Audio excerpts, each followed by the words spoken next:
new green screen tool that uses AI as part of its recognition protocol. Makes sense.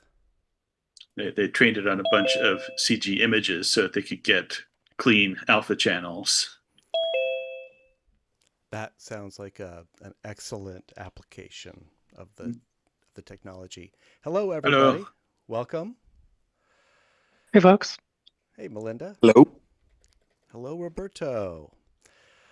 Let's see. I am expecting a few more people, but I can confirm that Jay will be out tonight. He's just on the East Coast and doesn't think he's going to make it. And tonight is our special black and white subject. We have 15 stereo photos in tonight's slideshow. So it should be a nice, tight meeting. The big news before we get started, I'm just going to start my Lume Pad here, is that we're going to try a new way to score our slideshow tonight. This is a kind of new Zoom feature. I think it's going to be a good fit for us, but we'll try it tonight. The poll can be used inside Zoom as a sidebar. Actually, now that we're streaming,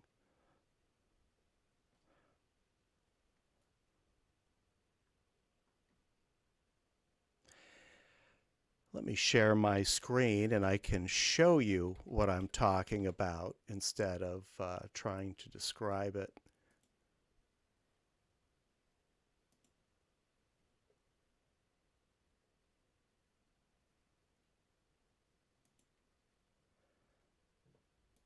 I think this is going to be the right one. Yeah. All right, if you're following along on Zoom, oh,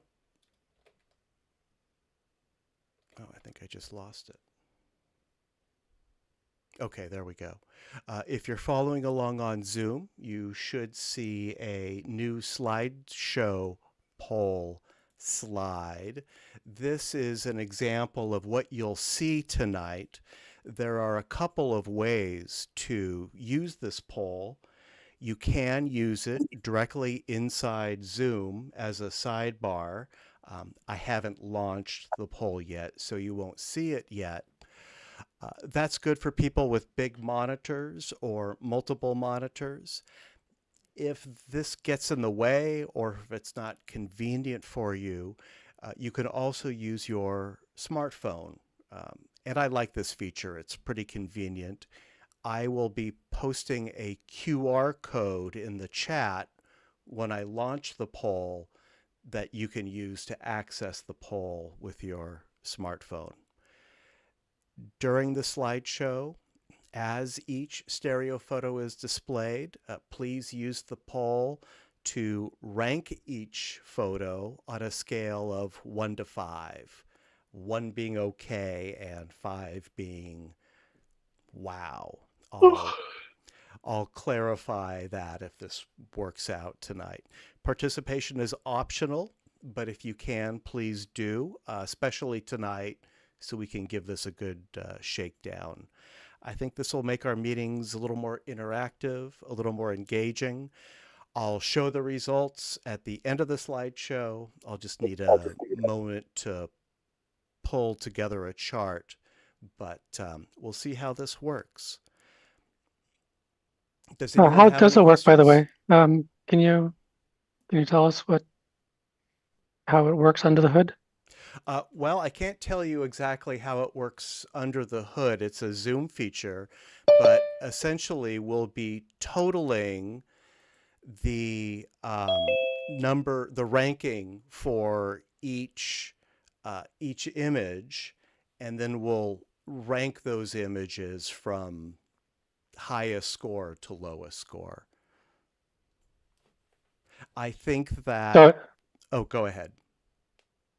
so it's just purely point based. Like this is 1, 2, 3, 4, 5 points, and they just get added up. That's correct, yes. I think this ranking system will give us enough variety to provide meaningful results from a small group of voters. So let's give this a try and see how it works out. Welcome, Bob. I see you just came in. I'm sorry I wasn't able to include your photos, your late submissions in tonight's slideshow. We'll do it next time. Well, that's okay. You don't have to. All right. These were just, I just threw in some black and whites. Okay. So, So let's try this new poll. Give me a moment. Well, first of all, let me share our streams in the chat. Okay, I'm going to launch. If you're following along on Zoom, you should see this pop up, the special division poll for tonight. Got it. And let me put the QR code in the chat. If it's too small, you might want to just click it to open it up. I'll give everyone a moment to load the poll on your phone if you want to do it that way. In fact, I need to do that myself.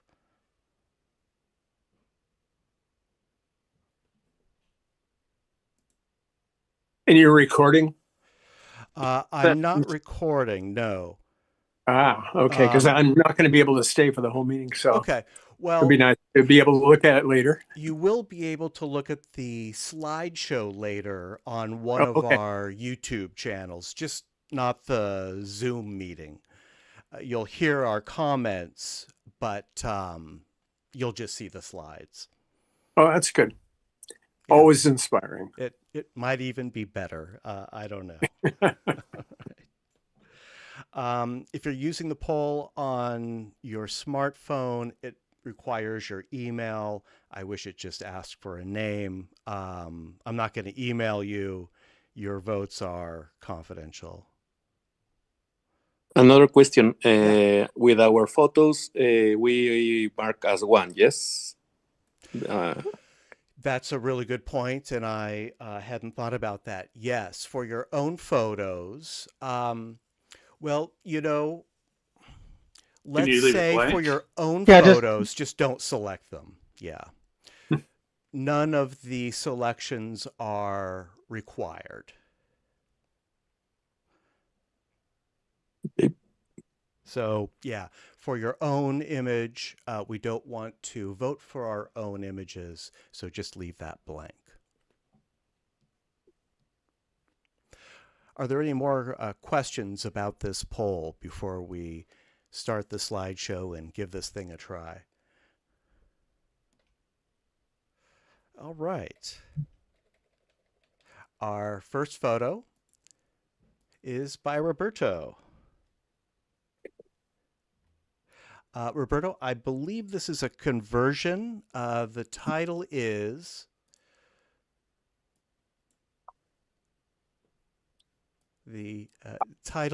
Sunday Afternoon. That's right. Yes, well, this is a conversion. I took this many years ago. It was, I don't know, maybe 2019. And this, well, maybe some of you recognize the place. It's a really famous place in Seattle. It's the Farmers Market.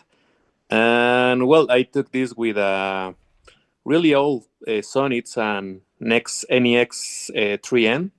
And I used an A-mount lens. It was I believe it was an 11 millimeters, 11-18 wide angle. It was for the old system when Sony acquired Minolta. It was a DSLR, and I used it with a converter for this camera, and I really like it. I really like this one. It was like about to rain and not about to rain, but then the sun came out, and the reflection of, well, as you can see, you can see the shadows coming from the other side of the sun, because the sun is behind the sign that it's in the middle of the frame.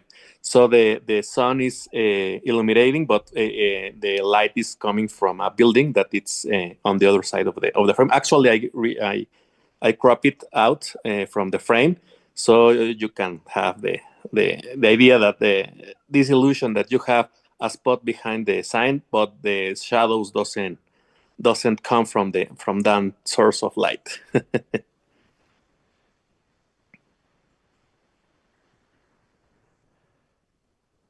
And what Yeah, did that you use to oh, convert go this? Oh, I'm sorry, Melinda. Go ahead.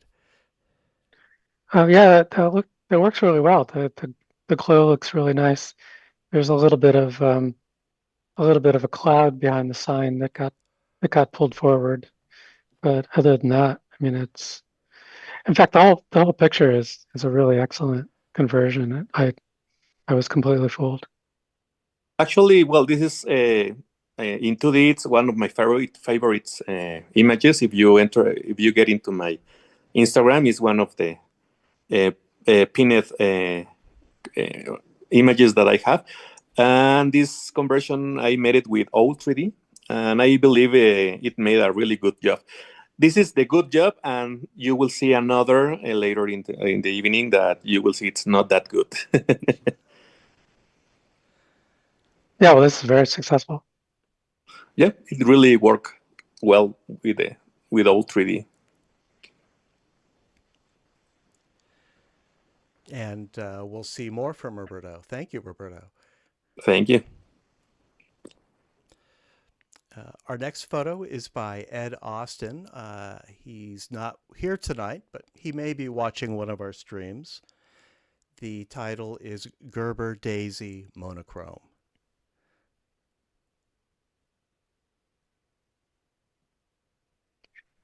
I like this a lot too. The border has kind of a window violation around most of it. I would pull the stereo window back a little bit, but that's my only criticism.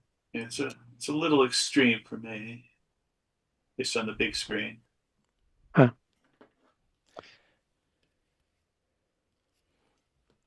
It is comfortable on my smaller screen, on my Lume Pad, that it does have enhanced depth. He gets a lot of detail out of that microscope.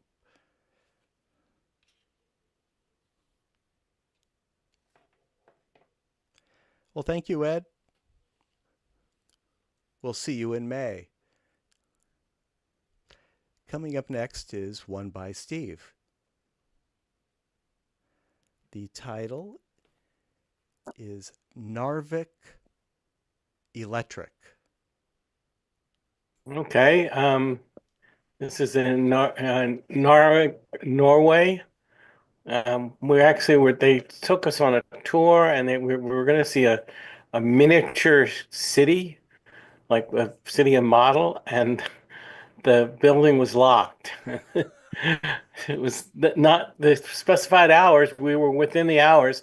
There was no explanation for why it was locked. And so we were just like sort of waiting. I was looking around the area, and there was this basically electric fixture. And I said, well, if I get low, I can get a interesting 3D picture. So, the sky was pretty much overcast. The original photo had just the tiniest bit of blue. I was almost going to submit it as it was because the blue was so faint, but I ended up just, turning it into monochrome. Great subject. There's just some some anomalies down the bottom there. I see what you're saying is like some retinal rivalry. Yeah, I I'm think- previewing it both on the iPad, which is really jumping out, and then on the Lume Pad as well. It looks Yeah. like it's actually coming forward. That the Yeah, grid there's a piece in the forward on the lower right and a piece in the background on the lower left. They could both be easily taken out. Yeah. Okay, yeah. I can easily do that. Yeah. I Otherwise, think those really are nice. natural.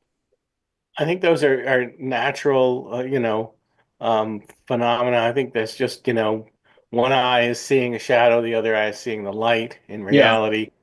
But yeah, it'd be more comfortable to view it if I just darkened it and made it look the same. exactly. I think the whole image gets a lot more comfortable if you pull the window back. Um, it's really sticking out through the window quite a bit. Okay. I thought I So did. I thought it didn't go outside the window, and it sort of looks like it to me. No, everything's behind the window except for that one little bit in the lower right-hand corner. okay. Yes. Okay. Yeah, that'd be a good idea to just paint that out.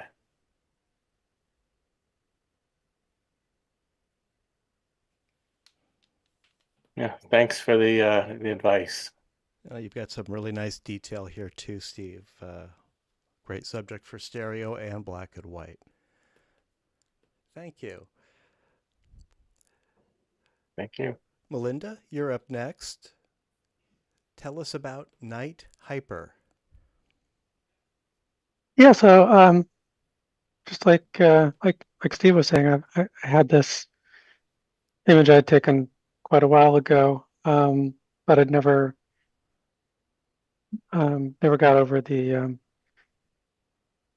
hurdle to try to finish it until this uh, subject. So a couple of my images like this worked out more interesting in black and white. So this was one of them, and this is one evening when I had a late night a medical appointment in the dog patch, and this was kind of near where I parked, and so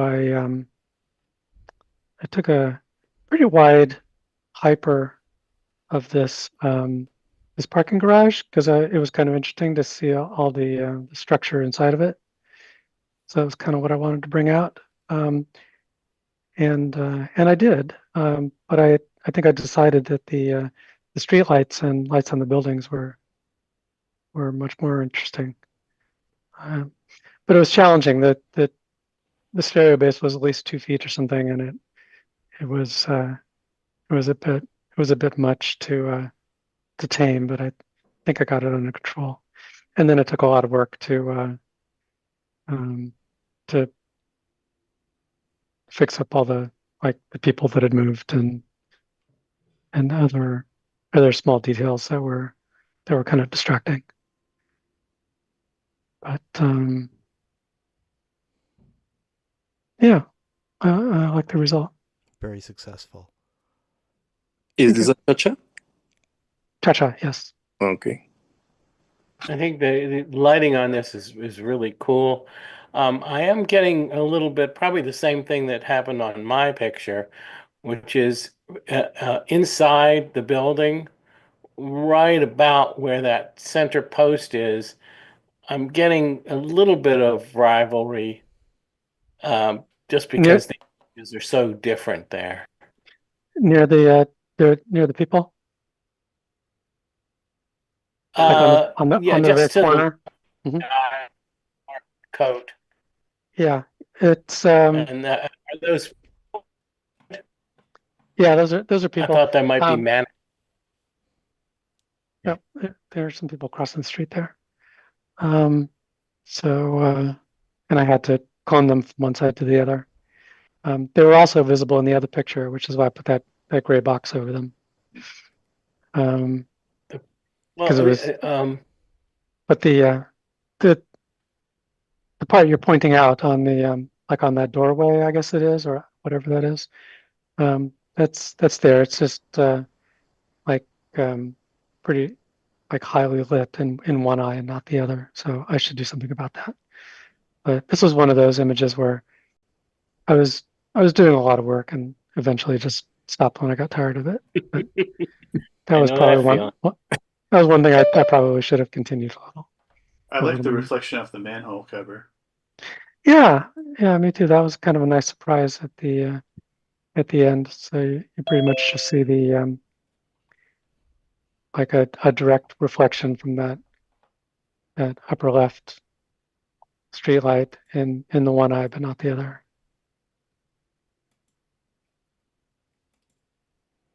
I like the gray box. I didn't even notice it at first, and Yeah, that's Matt's genius. It's surprising how much you can get away with. an alien monolith suddenly appeared.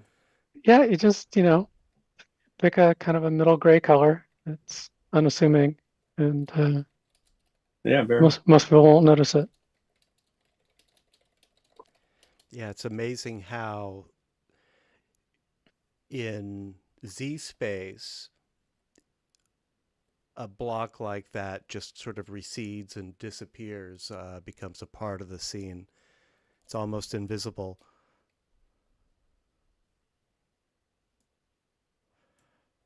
That certainly saved me an hour or two if I was going to try to like properly erase the second version of those people. Exactly. I was fighting with it and just said, okay, time for a box. Yeah. You can always go back later if you're looking for a hobby. Need have some time to kill. Need to do. Was it? I forget who it was years and years ago had a photograph of a leopard where he painstakingly painted out all of the screen wire between him and the. It's just insane. Oh, But yeah, painting through that screen and the successive series of pillars in the garage, yeah, that would be a lot. I think, didn't Oleg do that?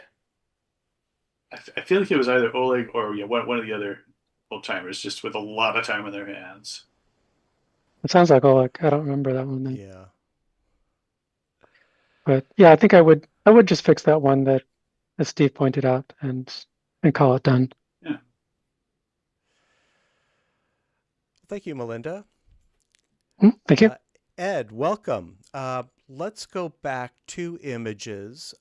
Ed, we just looked at your Gerber Daisy monochrome. If you'd like to give us some information about it, I'm going to navigate back to it right now. This is image 2 for those who are following along. Ed, would you like to share what we're looking at here and what technique you used? Well, it's just another flower from the garden, and it was just this kind of like mucus green color all the way across the petals and the little fibers there. Everything was all one color, so it's pretty much monochrome to begin with. Just not a very pleasant monochrome. So I just, tweaked, what do you call it? Filtered it, to give it the black and white. That's the story. All right. Yeah, it looks great in black and white. Yeah. Plenty of depth too. Sorry. Plenty of depth. Yeah. And the one thing I'm noticing that I had two or three versions of it. So on the right, you can see, I don't know, it's a little distracting to me now when I'm looking at it with these I guess they're stamens or something, little rods coming up from the right side of the frame. I had another version that they weren't so noticeable. As I was going back through the frames, I think I probably maybe should have sent the other one, but too late now. It happens. Yeah. Well, thanks, Ed. Glad you could make it. Yeah, thank you. Sorry I couldn't get you on time. Oh, no problem. It happens. And Ed, if you're interested in what you missed, you can always look at our YouTube live streams. Those are recorded, our comments and the slideshow. Okay. let's jump ahead to image number 5 in tonight's slideshow. It's one by me.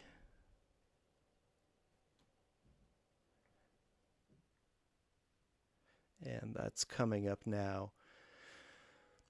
The title is Green Machine, which is written on one of these machines. I saw this line of backhoes at an event and photographed it from all angles.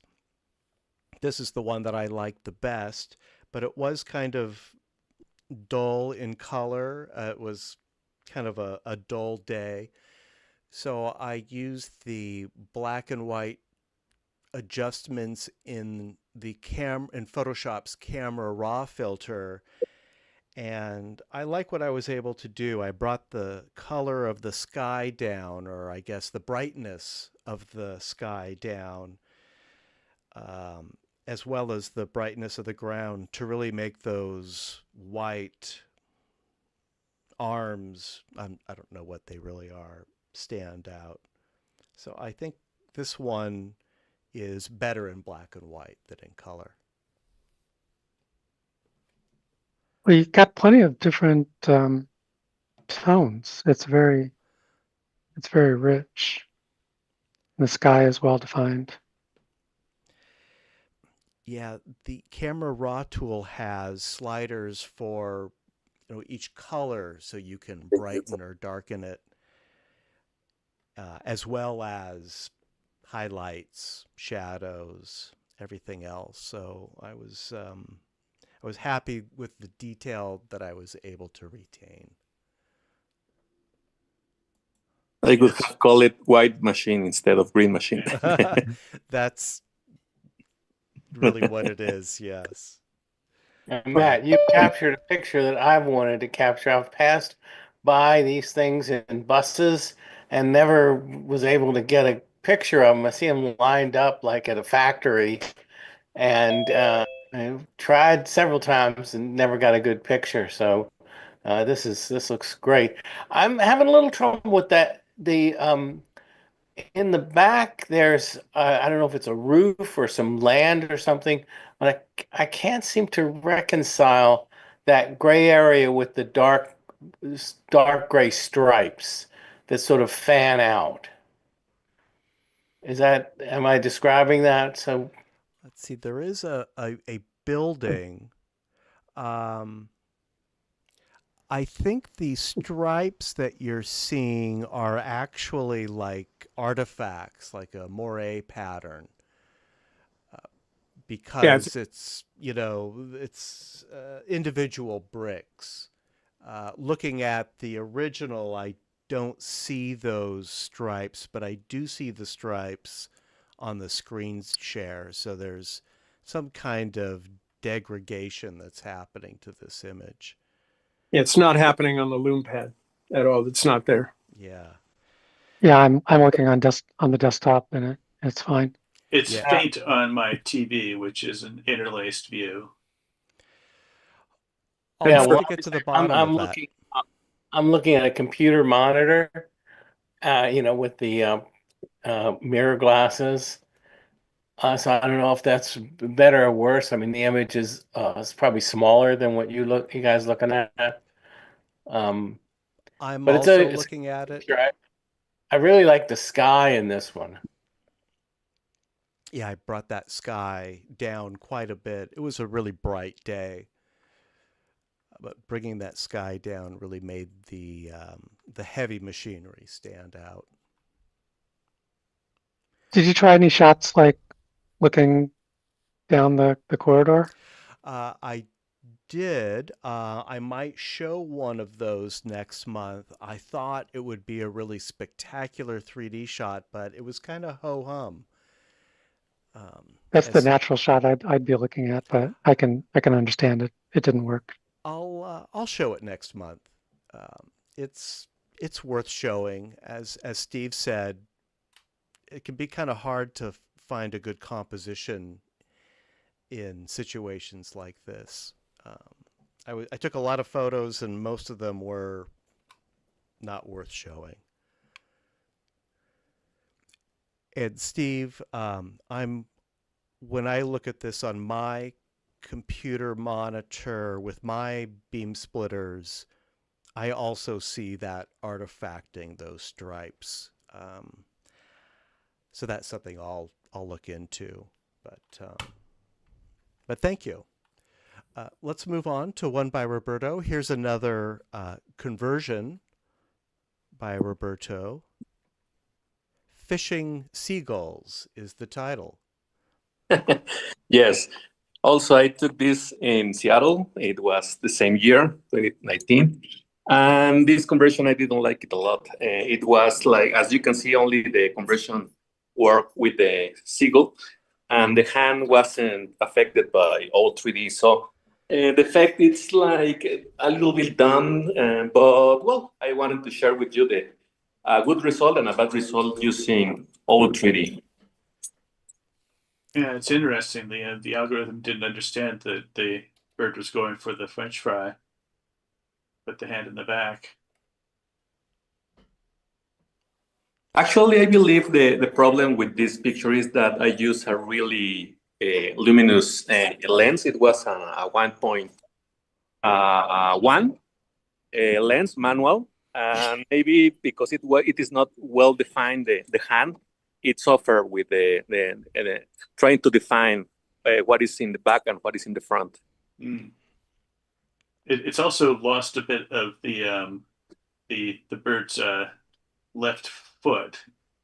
Yes, it's like floating on the air. Yeah.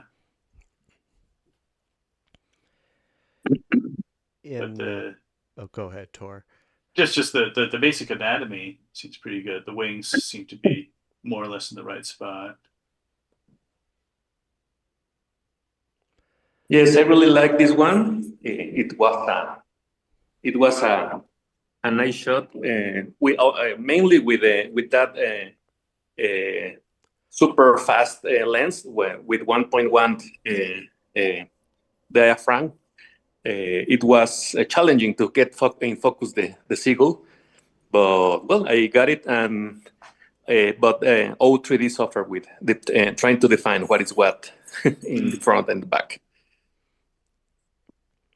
It might be worth trying to move the hand and French fry forward. It would certainly take a lot of work, but it's a good exposure. It's a good snap. Might be worth it. Yep, I'll give it a shot. It's it is as it is not well defined because it is wide open the lens. Maybe it's not that defined the hand of how to cut it. But well, I will give it a shot with Affinity, trying to experiment. I find. good luck. I'm sorry, Melinda. Go ahead. No, just saying good luck. Thank you. I find that OWL 3D sometimes gets confused when the scale of an object doesn't seem to make sense to it. I don't think that's exactly what's happening here, but it kind of reveals how OWL 3D goes about solving the problem of making a conversion. If you don't mind, Roberto, after the meeting, I will take one view and run it through Immersity and see if Immersity does how it differs from OWL 3D. Sure. And OWL 3D. It looks like the left chip is closer to original than the right. I'm seeing more distortions in the right. I'll use that one. Good to know. Actually, I discovered that, or at least all 3D works better with a color image, and because I tried to transform it, the last one, the farmers market picture, with the black and white version, and it didn't get it. It was like a messy conversion, and I did it with the color one, and it was well, and then I edited in black and white. Makes sense.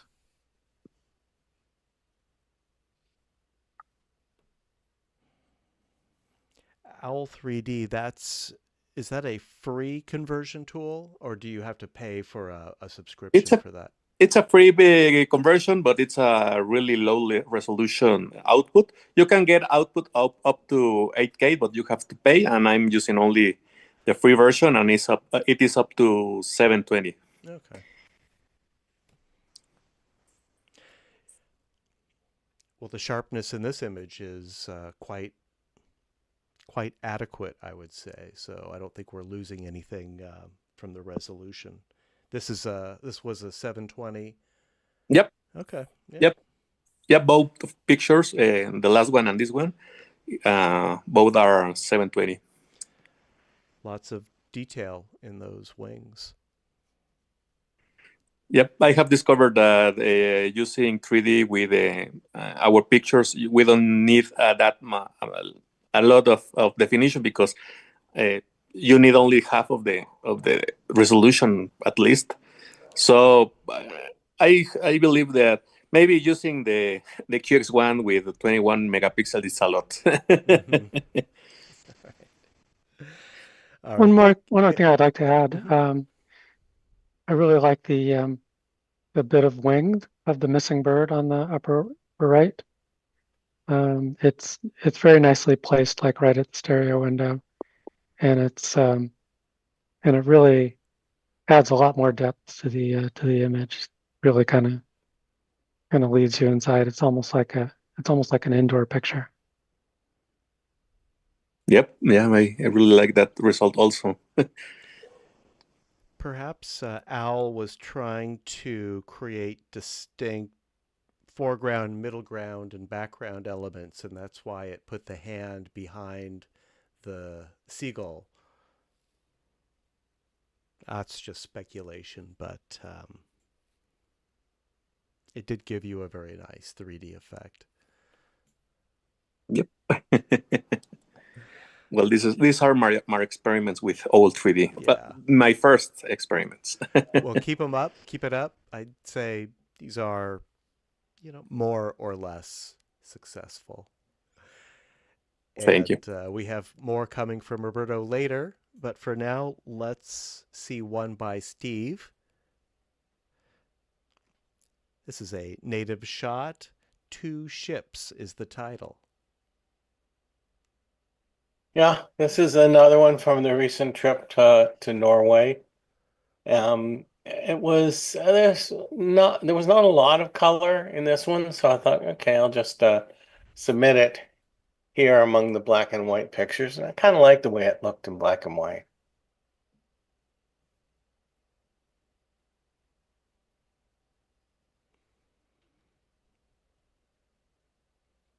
It kind of So, looks like that cruise ship has run aground.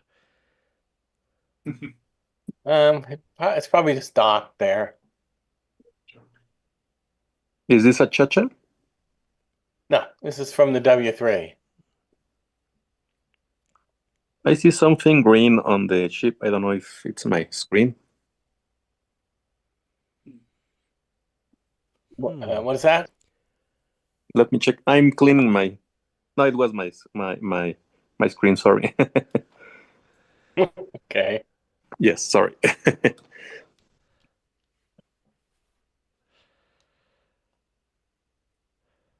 The shades are a little muted. I kind of want to see more.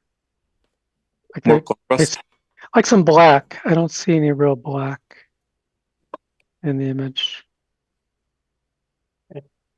It does look a little gray to I don't know if they're I can't remember if I tried to boost. I usually do play with stuff like that, but it's possible I didn't. I mean, the reflection of the ship that's at the far left is, I guess that's about as dark as it gets. I don't know if that's maybe a couple of stops from pure black. It could just be how it is naturally. Yeah, I would be trying to darken some of those middle colors, but I guess you could do that in curves. Also in levels, with Affinity, you have this slider that you can define how much blacks or whites you want, and define the edge of the whites and the blacks. It's a really useful.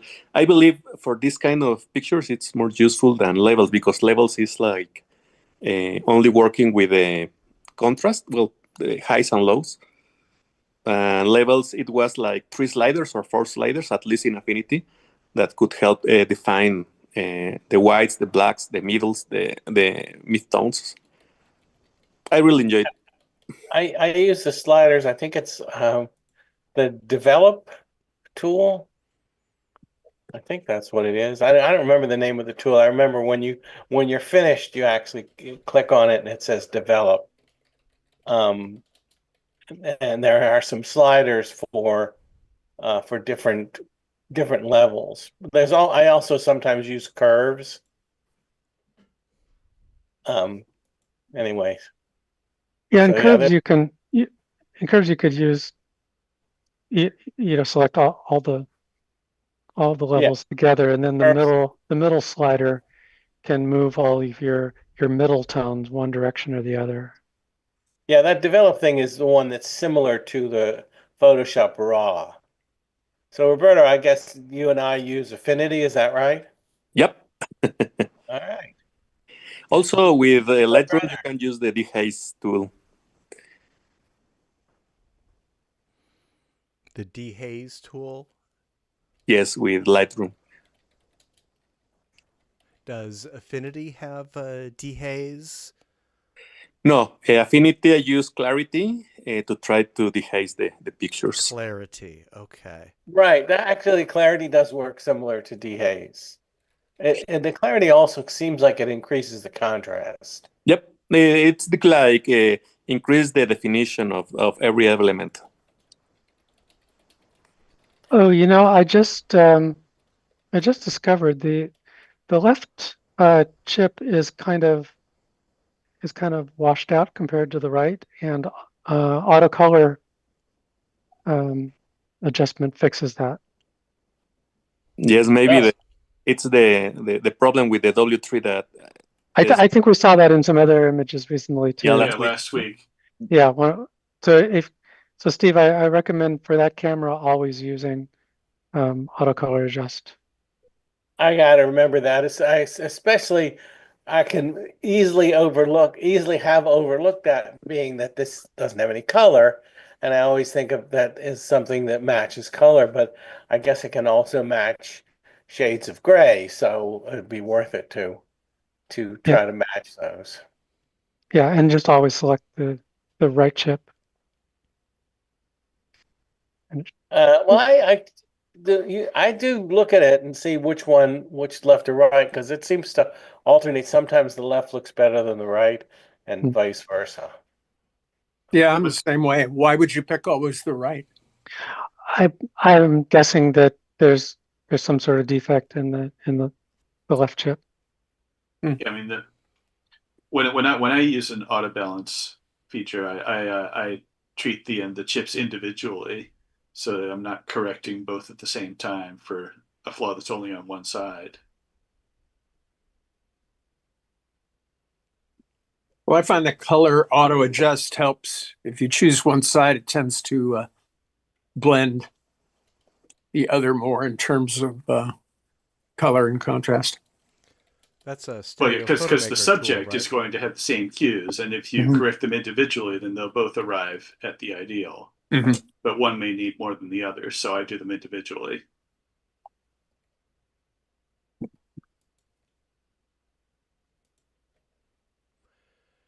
Bob, were you referring to the stereo photo maker tool to match colors? Yes. Okay. I'm sorry. Good catch. We've got a message on the slideshow. Is there supposed to be a sidebar for I can't see the whole message. If it's for the poll, yes. You can, let's see. In Zoom, where your icons are for things like chat, share, look for the polls option. It might be under more And if you select that, the poll will be displayed. You can also use your smartphone, and I'll put the QR code in the chat. On my screen, it says polls/quizzes. So if you're looking around for a short word, you may overlook this because I think it says polls and quizzes. So Good to know. All right, and I will put that QR code in the chat as well. That's another way to access the poll. All right. Now, I don't know. I'm not sure who wrote that. If whoever wrote that, if they could delete it. Well, let's see if it changes with the next slide. Thank you, Steve. Let's move on to one by Melinda.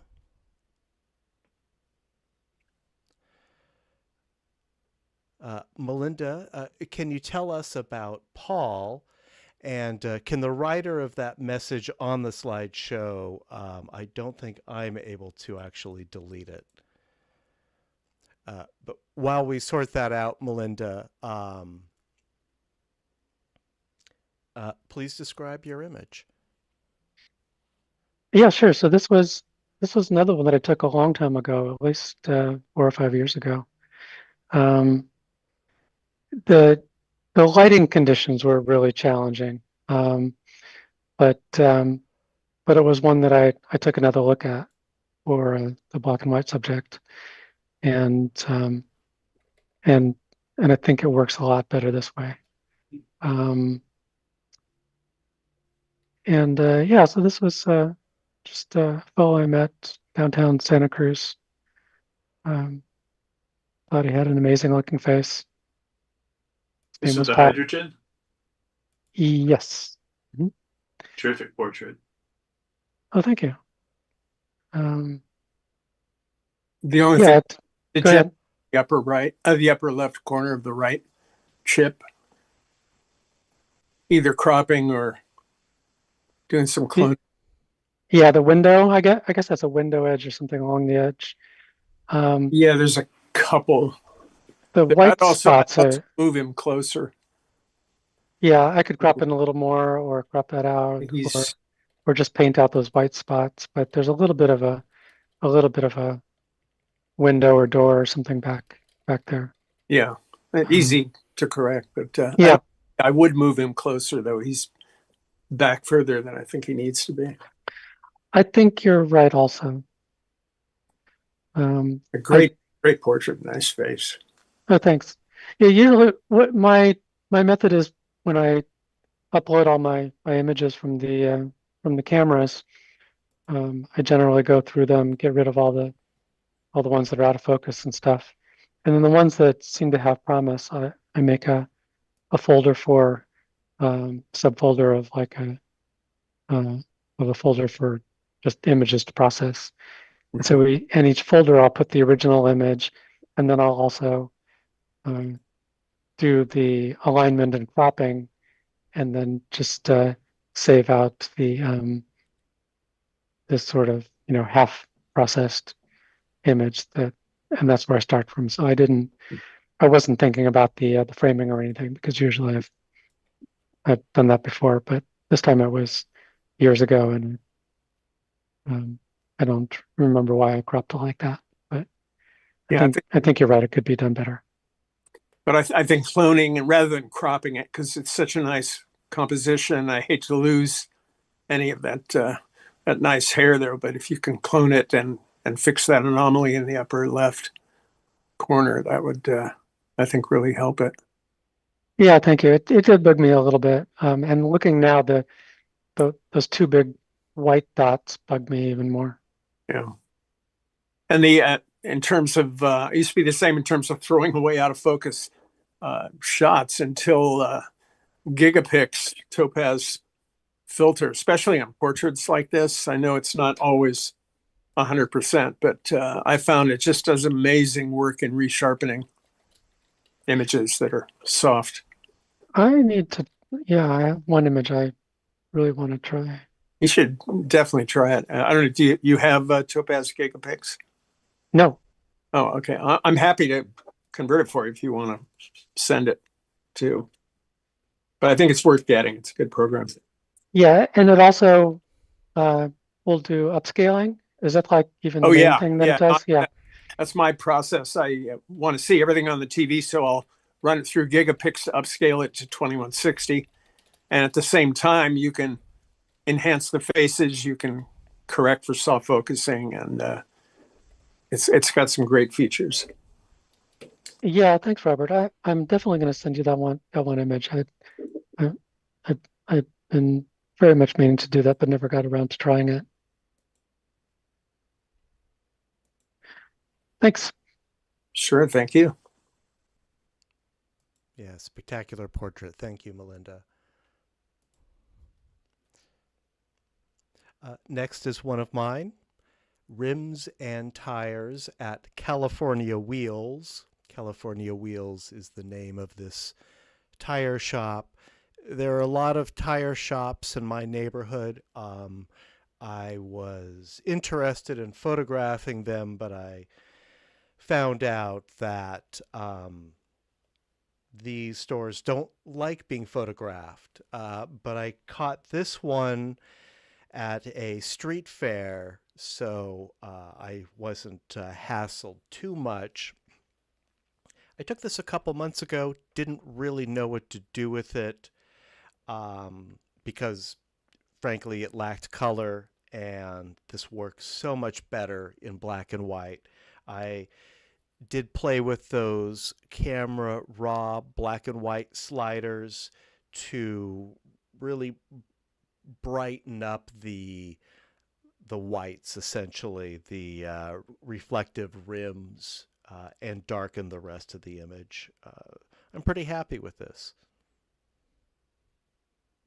Yeah, it's got a lot of color for a black and white. Um, it's you got all the different tones. It's got a lot of punch. I would probably add a white border, just because Yes, the amount of dark around the image. I think it would add nicely. very good tip. I should have done But that. yeah, I mean it's fine. It's a very nice I graph. really like. Sorry, go ahead, finish. I just wanted to ask what camera and why were people having trouble with you taking these photos? Um, this would have been my twin Sonys, and I don't know. The shop owners are suspicious of people walking through their shops with cameras. You That's you look like someone who would steal their I hubcap guess design I for your own guess so. nefarious use. Customer service is not a high-ranking requirement for operating a rim shop. But I'm glad I got this one. Yeah, very nice. Matt, I'm just going to chime in. I think this is a great picture. I don't know that it needs a border. I was uh, uh, Melinda, on your night picture that I liked. The only thing that bothered me about it was the border.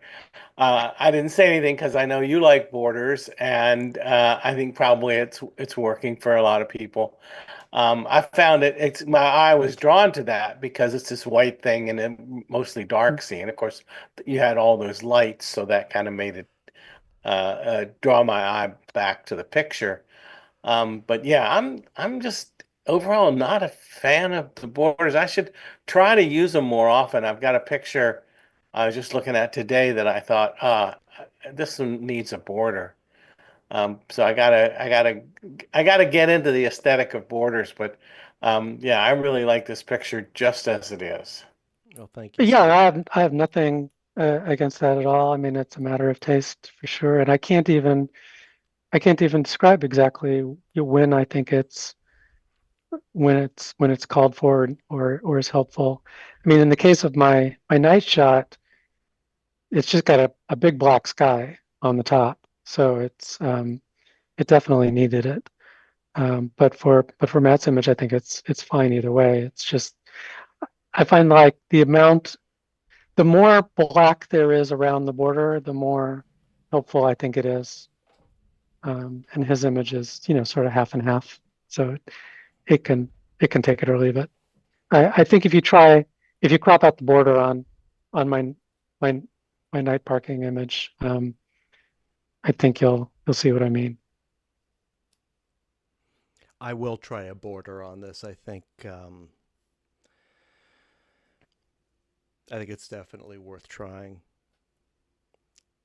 I'm going through a similar thing. I'm preparing a couple of shows for 3D Con and having to decide border or no border, because I think it's a little strange if I'm mixing and matching with a single topic. And I'm kind of leaning toward the borders.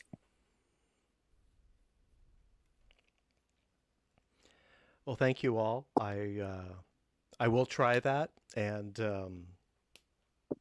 we'll see if I take the borders or I leave the borders. Before we move on to the next stereo photo, Roberto has a question in the chat about a camera. Roberto, I have this camera, the Sony Bloggy 3D. It's I still have it somewhere, I'm sure. It's not great. It's Okay. it's clearly I think they positioned it as sort of a small camcorder or video camera, and that's really its prime purpose is for 3D video. You can see that interocular distance is very tight. Those lenses are very close. And it was pretty clear that to me that it was just a 2D product that they stuck a second lens on and called it 3D. The interface is really for 2D. The location of the ports is kind of unusual. It's definitely not worth what they're listing it for here. Okay, thank you. Yes. Yes, I was curious because it appears in my listing, and I was going to ask. If I find mine, you can have mine. I'll send it to you. Thank you. I've got it here somewhere. All right. Thanks, Roberto. Let's move on. Let's see a stereo photo by Roberto. Selfie is the title. Yes, this is a little messy. As you can see, it's a difficult subject here. I was trying to crop it like vertical, but I was limited by my hands. My W3 suffered a little bit. It wasn't it was with my DJI actions. My W3 could die under the water. It's a great concept. Yes, I was getting into the pool and I was filming my technique. Well, also my teammates were helping me, and also I was recording them. So I took this frame from the border of the pool, and I really like how it outcome, but I couldn't cut out my hands. Maybe with AI I could generate the other part of the frame and cutting out my hands. I think you should submit it to Marvel, the Marvel Universe, if they're casting a new Plastic Man. Can be your submission. Yes. Now, Roberto, these are frames from a video, right? Yes, I took 2.5K video, and the video I took it at 60 frames per second, so it's I believe the shutter speed it's at that speed it's 120 frames. The speed of the shutter is 1/120, so it's a little bit fast, and I really like it. The outcome of the shot. I was trying to get a higher frame, but the quality of the video it's lower. What resolution do you get at 120 frames a second? Is it HD? It's full HD at 120, and if I want, this was 2.5K, and it's 60, and I believe also 4K. It's 60 frames, but it's limited in time. Ah, Well, it's a great idea. I encourage you to keep taking more of these diving, swimming photos. Well, you will find another tonight. I saw it. I like it a lot. I like the figure behind you waiting in line to jump in. Yes, actually, all the frame how it results, me jumping and my feet on the air. I really like the outcome. Roberto, Yeah. may I share your YouTube channel in the chat and your side-by-side videos, including some of these? Sure. Let me put Actually, that. yes, this is a video, and I upload it to YouTube, so you can see the complete session, and you can correct my technique because I am a beginner's swimmer. Well, you're probably better than This me. is an amazing picture. I'm not sure what you can do about, the hand, because you've got, I think it's a hand. Yeah. You're on the left-hand picture, we're seeing your right hand, and then on the other picture, we're seeing your left hand. So they're almost like mirror images of each other. Well, I think you could, with practice, you could get your hands out of the way. Yeah, I don't. I'm saying I don't know what you could do with this picture. Obviously, No, not with this one, but that's why I'm encouraging him to keep going with the technique, because I think there's good stuff here. so what are you actually holding the camera as you dive into the water?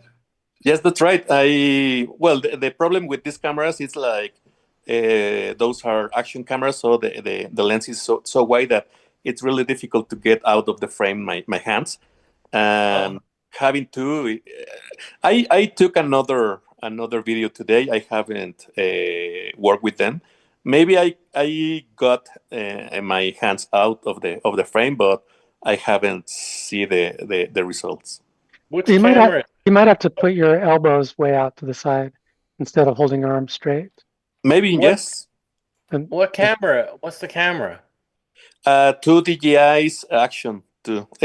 Those are really small. Also, another thing that works with that camera is that I could place it really close one to each other because I am here less than 2 meters away from the camera. So the distance between the cameras to be comfortable, it's has to be less than the 6.5 centimeters that it's recommended.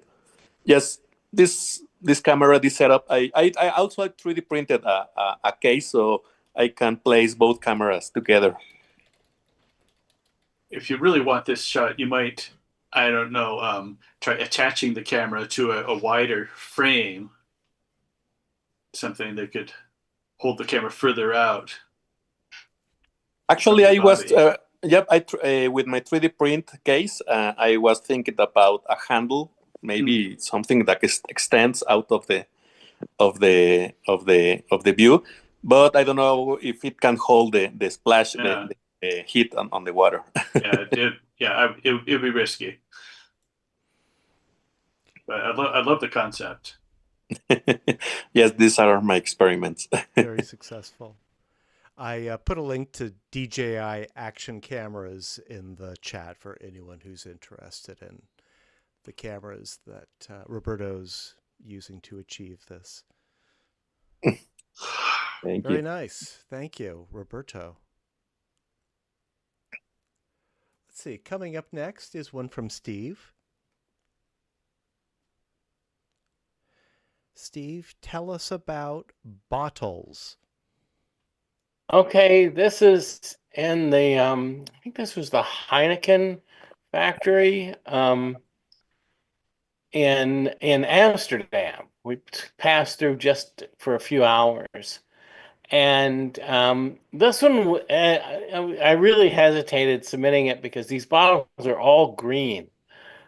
So kind of liked it in color, but I also didn't. I wanted to show it, and figured I'll do it now, so I have 4 pictures. And I like it in black and white as well. I think, just to see it's upside down. They look like, they're on the floor, but they're actually on the ceiling. But I flipped it because I thought that looked interesting. And it's just this big ceiling full of bottles. And those cans, those would be ceiling lights. I don't remember what that was. Yeah, probably those are lights. Maybe a fire sprinkler. Yeah, they're not bottles. Yeah, there's several of these things are not like the others. I like it a lot. We're still having that hazy quality on the left eye, so it's definitely your camera. Yeah, I'm gonna have to work on that. I don't notice it, maybe because I don't put them on a big TV. I just look at them with these glasses. Something similar happened to my W3 after a few years. In mine, I have inconsistent focus. Yeah, mine too. In like one corner of one view. Oh, yeah, I may have to consider. I don't know how to replace that, but I guess. I mean, people still sell them, I suppose, but they're mostly used, so you're buying the same problem. Well, I think the equivalent nowadays is the X-Real Beam Pro. It's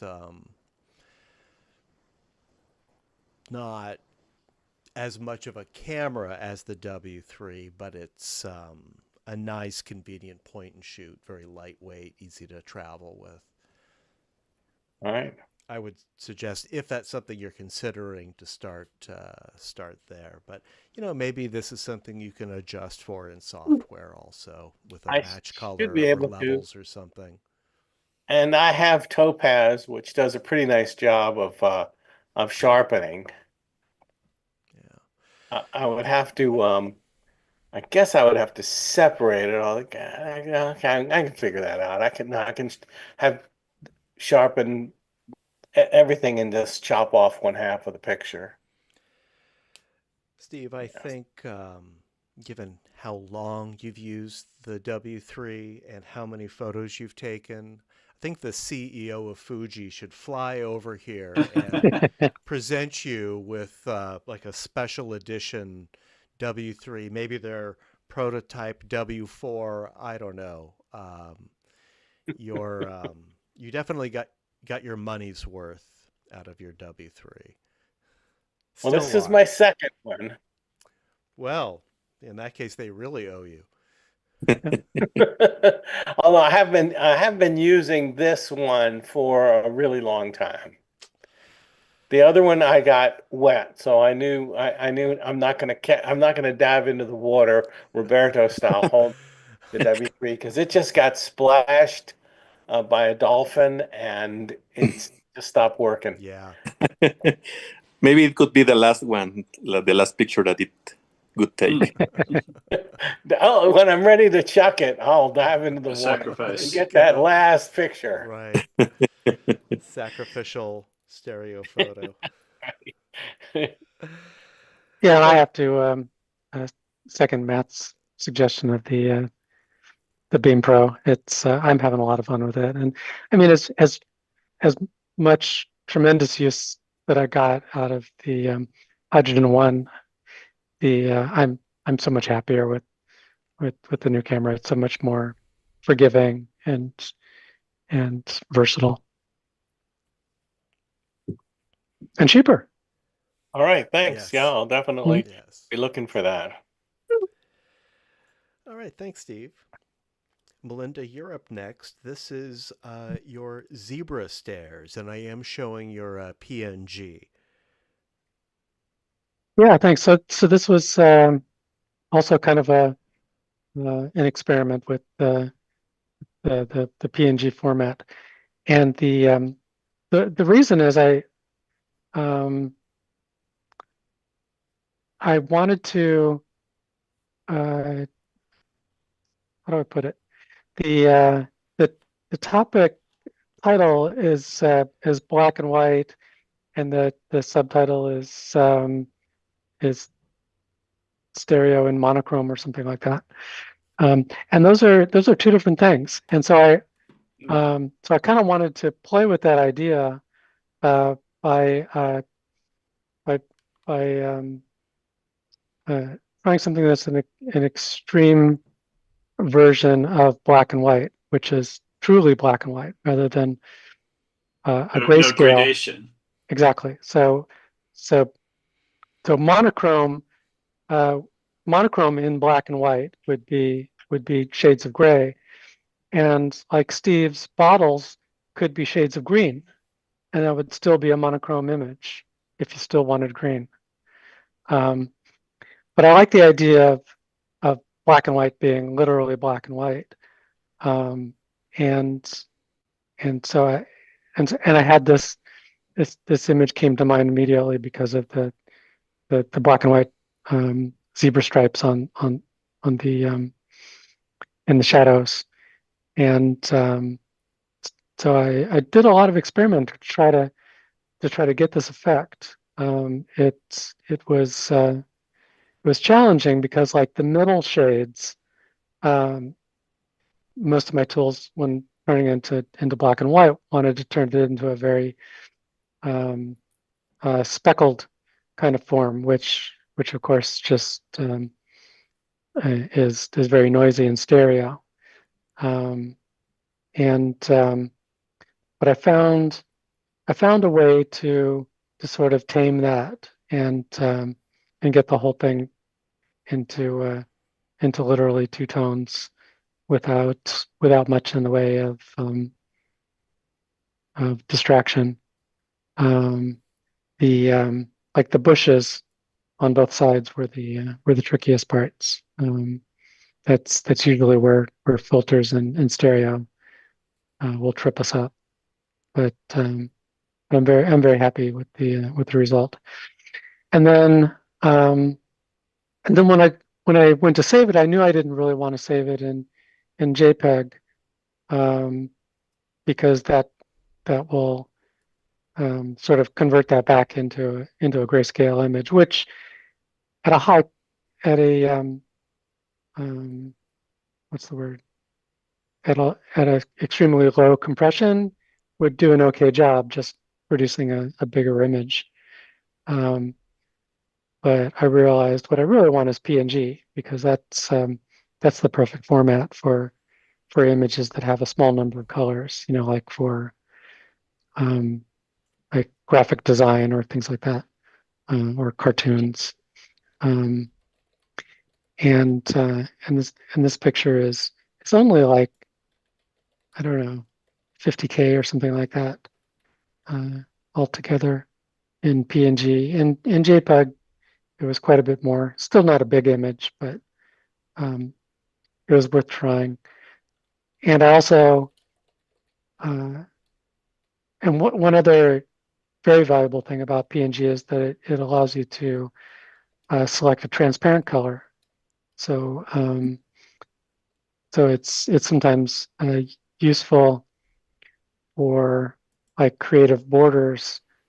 You can set the unused portion of your composition to be transparent, and then it'll use whatever background color it's being that from whatever platform is it's being projected or shown against.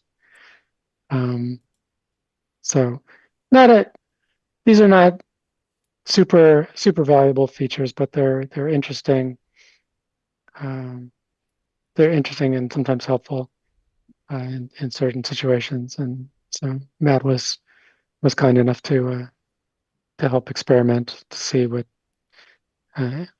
PNG would survive his workflow, and it looks like it does. So so that might be useful in the future. Anyway, this was my long-winded way of saying I wanted to try a true black and white and see what I could do.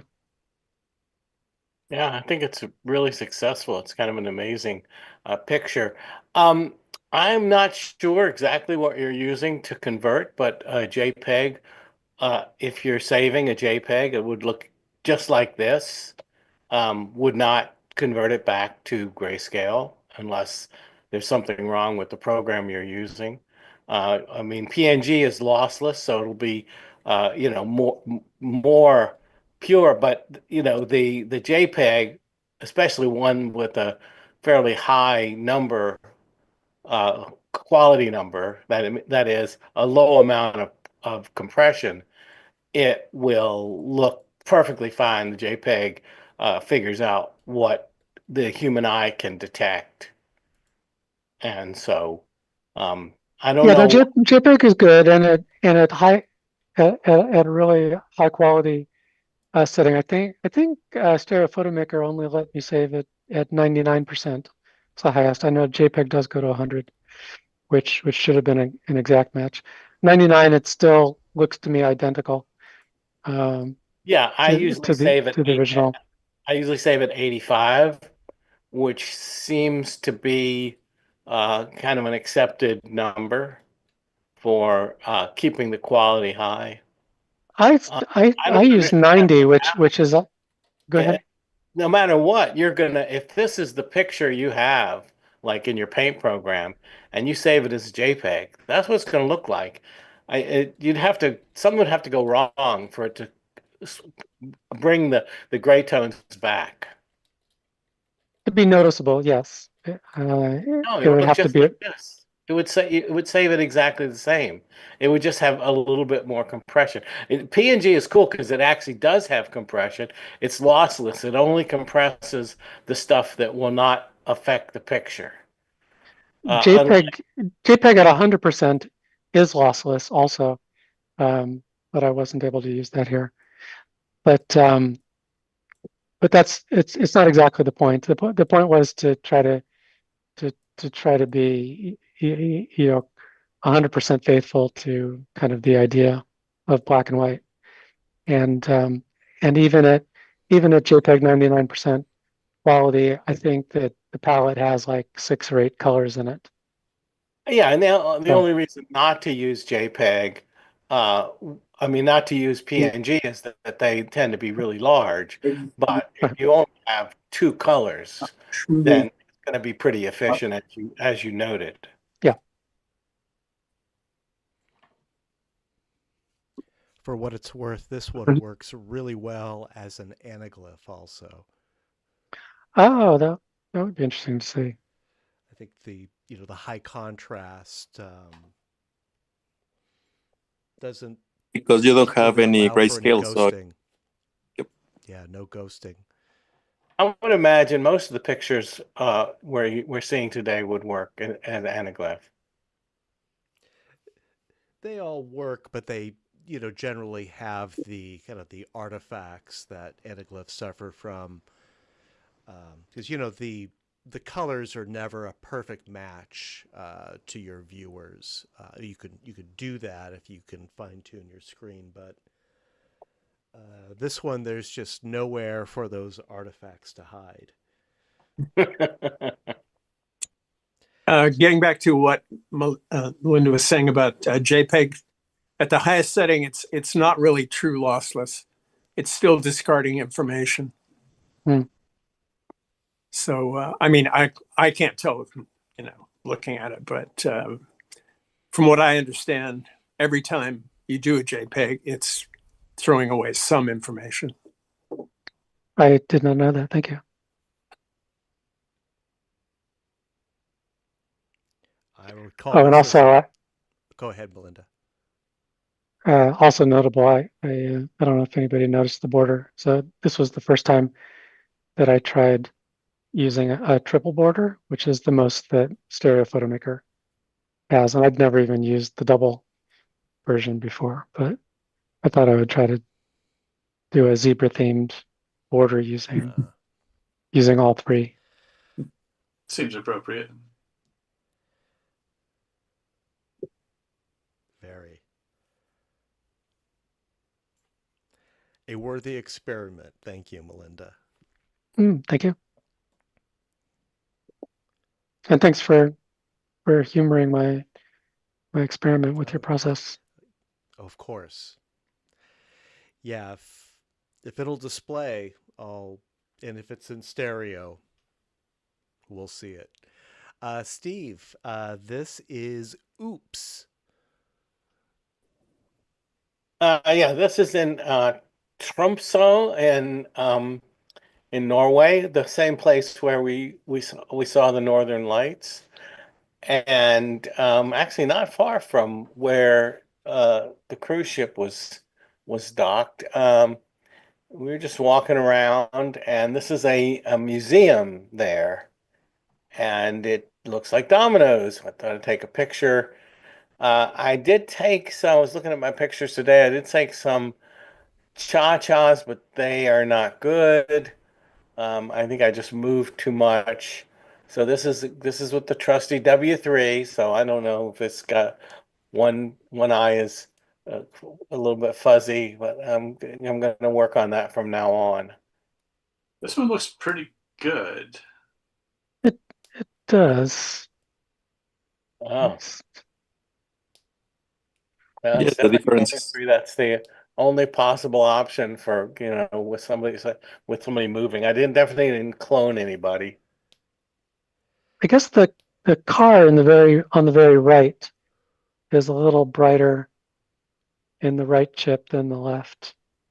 So auto color will fix that too. It's not the cast that we've been seeing in previous. Yeah, it's not shots. it's not like a problem or anything. No, this looks very well balanced.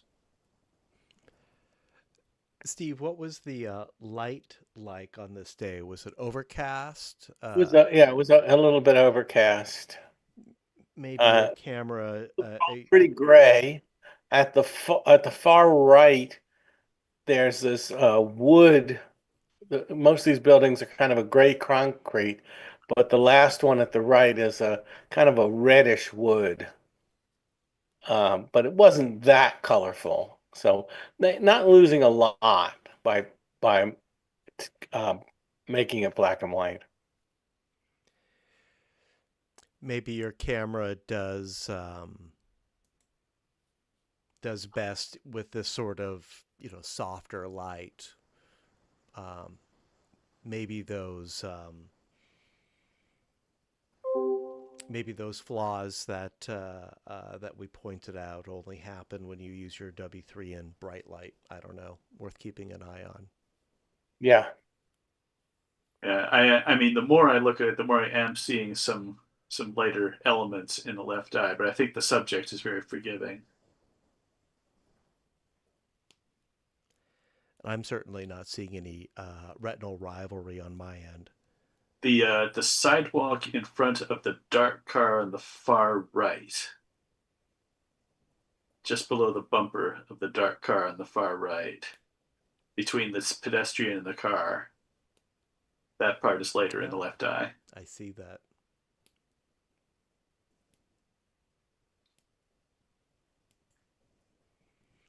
Well, Steve, you know what to do. Yep. Thank you. Great photo. Thanks, everybody. Great subject. Roberto, This Yep. is Splash. Here's the second in the series. Yes. Well, as you can see, this is a follow-up from the last one. And well, here I suffer a little bit because it wasn't a raw file. This was like a JPEG, and try to convert it to black and white. You can balance all the colors, the blues, the reds, the yellows, and trying to balance the blues, that is the color of the pool. It gets like this. The pixel exploded because it was everything blue. So if you can see some of the details of the blues, it's a little bit blown up, but I like the result. I believe the 3D effect it works with this image. Yeah, that's terrific. Yeah, it's very dynamic. I like it a lot. I The love the reflection in the surface of the water. I like the reflection a little bit lower down. I'm having trouble kind of seeing any detail in sort of the top quarter of the image, though. The top quarter is coming in front of the frame. I don't know if this can be pushed back. But I also But can't fuse it. So I would actually crop away a bit of the top. I mean it would be nice if the camera had a slightly narrow stereo base, but I think it's too wide for the the topmost part of the surface. Maybe I have to go deeper, so I can the yeah, front a little bit less. That would do it. yeah, because you're not losing too much of the composition on the sides. You could push back, but no, I love the framing of the swimmer between the cavitation. Or I have to give it a try with the RXOs. So also those are waterproof, but I cannot synchronize the shot because I cannot connect them via wire. Mm-hmm. I have that same problem. Yeah. Spectacular shot. So I presume, Roberto, I see the pixelization that you mentioned. That's an artifact of the black and white conversion, right? I imagine that wouldn't be there in the color version. Well, if you see the color one, it's a plain blue because everything is blue under the water. Right. So when I try to convert it and give a little bit of detail, the pixel blow up. So it's because the treatment that I made, and also trying to bring a little bit darker the as you can remember, you balance the brightness of each color. So I try to put it a little bit darker, the blue. So when I did that, and this pixelated stuff, because it's a solid color, the blue in the. Maybe I used to submit another one next month in a color version, so you can see the details. Please do, yeah. It'll be interesting to compare as well. The different results. I really like this one. Also, does anybody else notice the a couple of people watching him through the window on the left? Is there a window, or they're just standing there in the pool? I'm guessing it's a window because otherwise, why would they be standing in the pool? But Well, maybe they are swimmers. It just yes, looks like they are people walking. Okay. Yes, I actually when I film these parts of the exercise that we make is at the beginning. So here we are heating up. So many people are like stretching and doing their stuff. So they are like walking through the pool, trying to warm up the exercise.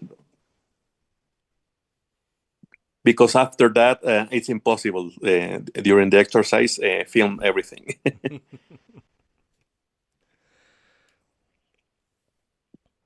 All right. Well, that's a lot of fun. Thank you, Roberto. And Thank you. For those who have a 3D TV or a Lume Pad or any device that can show you half-width side-by-side video, be sure to use it to check out Roberto's YouTube channel, which I put there in the chat. Thank you. Thank you. And Melinda, this is thick paint.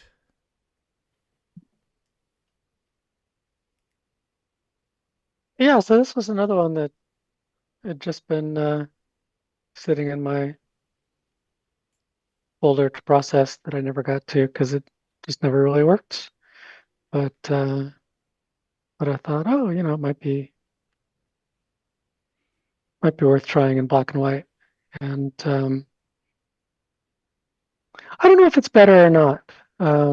It sort of works, but it also kind of has the same underlying problem that it's not a particularly spectacular image. And we're getting texture, we're getting specular highlights. I think it's a good 3D subject in that way.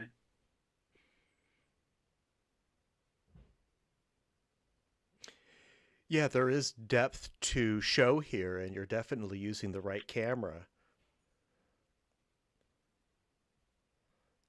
I think the thickness of these road signs is something that not too many photographers have explored. I don't know.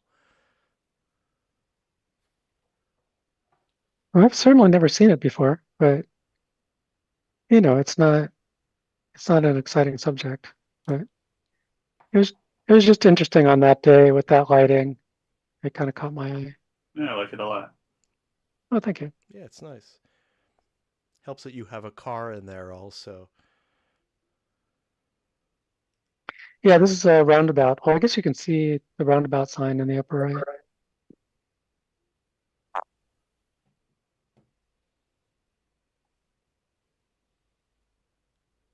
It's nice to see more roundabouts in the US.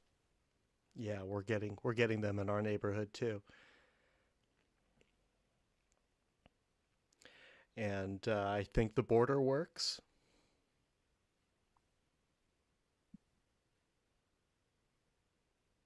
All right, well, thank you, Melinda. Thank you. And that is our slideshow. Now,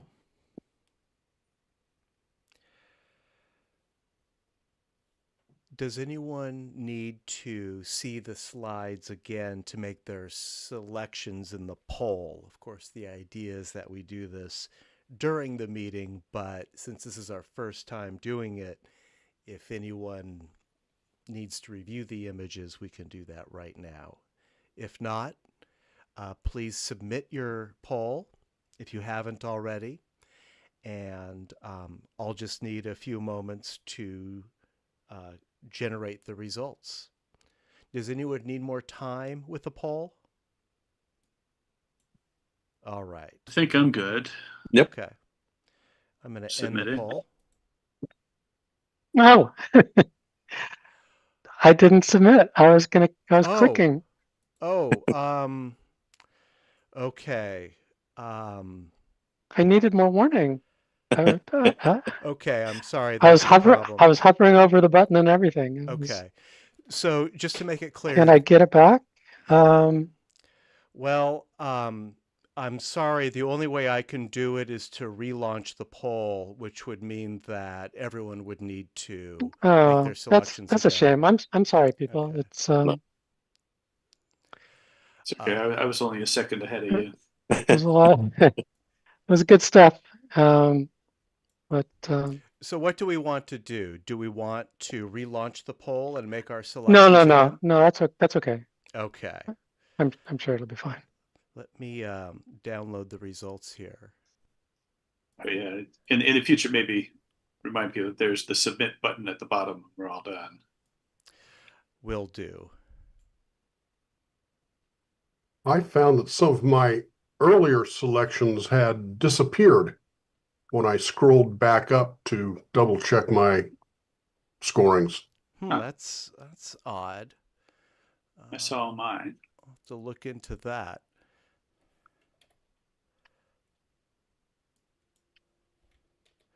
All right, I'm gonna hide for just a moment here. I will be back in just a minute.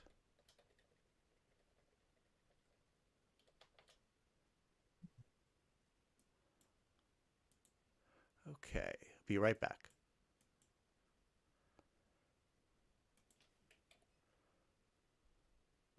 A quick reminder, if you're in the San Francisco area, the Vogue will be playing Inferno next Tuesday. I highly recommend.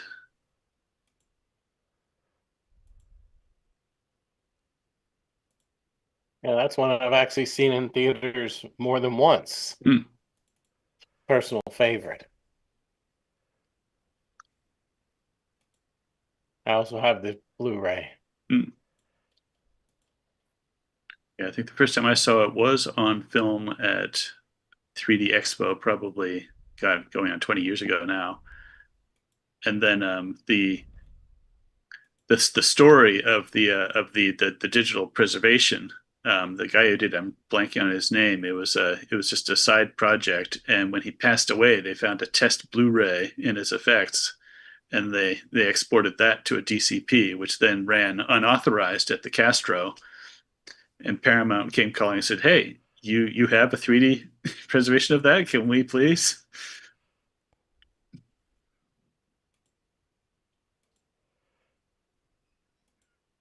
Has anyone been into the and again, San Francisco area stuff? Has anyone been into the Castro since they reopened with their renovations and everything? Oh, they opened already? Wow. Yeah. I didn't realize. Yeah. I have tickets for the Silent Festival coming up next month. I'll see it then. I hear they had a screening of Return to Oz, and they had terrible problems with the sound. So hopefully they get that worked out.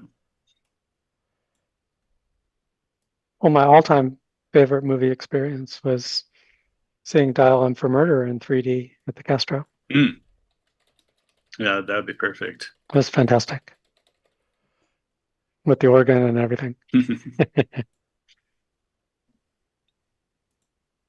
And are you having some activities during the World Cup over there in San Francisco? Sorry? Are you going to have some activities around the World Cup coming this summer in San Francisco? The World Cup? Yes, the Soccer World Cup.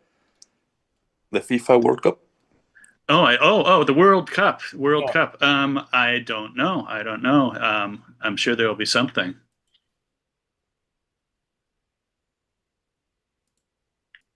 The game's happening in San Francisco?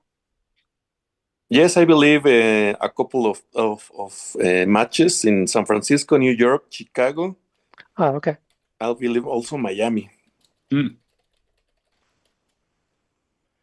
I think the World Cup, it's the San Francisco Bay Area is hosting the World Cup. I don't think San Francisco actually has an adequate stadium, so they will be playing in Santa Clara, which is a bit south of San Francisco. It's where the San Francisco 49ers play.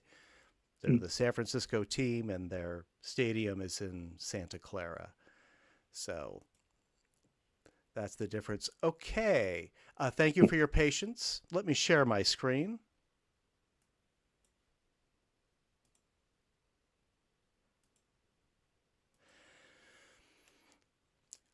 This chart is a little bit rough, but I think it gives us an idea of the kind of results that we can get from this type of scoring system. At this point, I'm not going to assign places or anything like that. I just kind of wanted to give this approach a test. In my mind, I would say this was fairly successful. What do you think? The image on the screen is too small for me to read. Oh, really?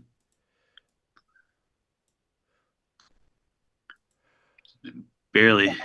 I think the voting part is great, much easier than any of the previous methods. But yeah, I'll second what Tor said. I cannot read the text. I mean, Okay. I can if I really work at it. Well, I can probably fix that real quick. I still need to design a template for this. Can you see the chart? Is the chart itself taking up most of the screen? I'm seeing the bars and I'm seeing some sort of a breakdown on the left, but we're talking 2 pixels resolution. Okay. None of the text is legible. Well, I'll increase the size of the text. I'm not sure why you're seeing it so small. It may be because I've got the chat and I've got the participants, and the actual view space in my Zoom screen is maybe a third of my full screen. Okay. Well, you can close the poll if that helps. See, if it's just the Zoom screen with the participants on the side, it's still very small, but I can just make out text. All right. And it looks like Paul was the winner, which Yeah. I feel is ideal. So if the Okay, issue is that's just better. the text, yeah, we can fix that. Yeah. I just need to design a better template for this. All right. So yeah, I will, for our next meeting, I would like to continue using this system. I will design a template for the chart that is more visible on our screen share, more legible, and a little bit prettier also. This is about as basic as it gets. So the chart on the left, that's noting individual votes for people's images, or Yeah. It looks like it's votes they cast. it looks like it looks like the values that have been cast by each person. So each column is a different person. We just don't have the names. Yeah, well, I actually didn't really mean to display this. I wanted to keep it anonymous. Let me hide that. No, it's fine. It's helpful. In fact, you might even want to normalize each person's votes before you sum them up, because some people will naturally give bigger numbers than other people, and that's fine. I think usually what's done in that case is you just, for each person, you find out their average score, and then you um, and then you nudge all the numbers either up or down so that everybody's average scores are the same. So that's a lot of math for me at 9 Yeah, o'clock at night. I know that's necessary. I mean, it's not hard, but that means my 5 is worth less than your 5 if I give out a lot of 5s. Right. Yeah, And I don't know. That might be too much. Yeah. Too much I want to keep this quantification. informal as well. I think this will just give us a general idea of the images that were better received. I would say the images with the higher scores, those are the ones you might consider entering in an international exhibition. But let's give this a try. Let's see how it goes. I think our participation was a little better, and I think that we got through this a lot faster than we have in the past. This has a lot of potential. Yep. All right. Well, thank you, everybody. Tor had mentioned the screening of Inferno at the Vogue. Vogue. Yes, that's where we saw The Martian a couple weeks ago. There's another 3D movie playing in the Bay Area. It's Werner Herzog's Cave of Forgotten Dreams, his 2010 3D documentary. It's playing tomorrow and it's playing the 19th. I know it's playing in Emeryville in the East Bay, and it's playing at the Metreon in San Francisco. Unfortunately, I'm not going to make either movie. I'm going on a road trip on Friday, so I'll be out of town for Inferno on the 21st, and I'll be packing tomorrow night during the screening of Cave of Forgotten Dreams. But for those who are in town, I encourage you to check out these great 3D movies. Does anyone have anything to announce or share before we call the meeting? The special for next month is going to be... The special is Found Stereo. Roberto, I don't know if you've done a Found Stereo special before. No, I don't. I am not familiar with that term. Who can explain Found Stereo? It's where we pull from existing media. A lot of the time, it can be from a video that had a lateral parallax motion, and you take 2 frames, or it can be 2 separate snapshots that happen to be taken at an offset, and you put them together and see if there's accidental 3D in them. Okay. Maybe with Artemis photos could find something. Yeah. And our next meeting is the Open Division. That will be Tuesday, May 5th. And Tuesday, May 12th will be the special with our Found Stereo topic. And that one's usually pretty popular, so I'm very curious to see what we come up with. All right. Unless anyone has anything else, let's call the meeting. Great photos tonight. Thank you, everyone. And I will see you in in May. Good night, All right. everybody. Bye. See you then. Bye-bye.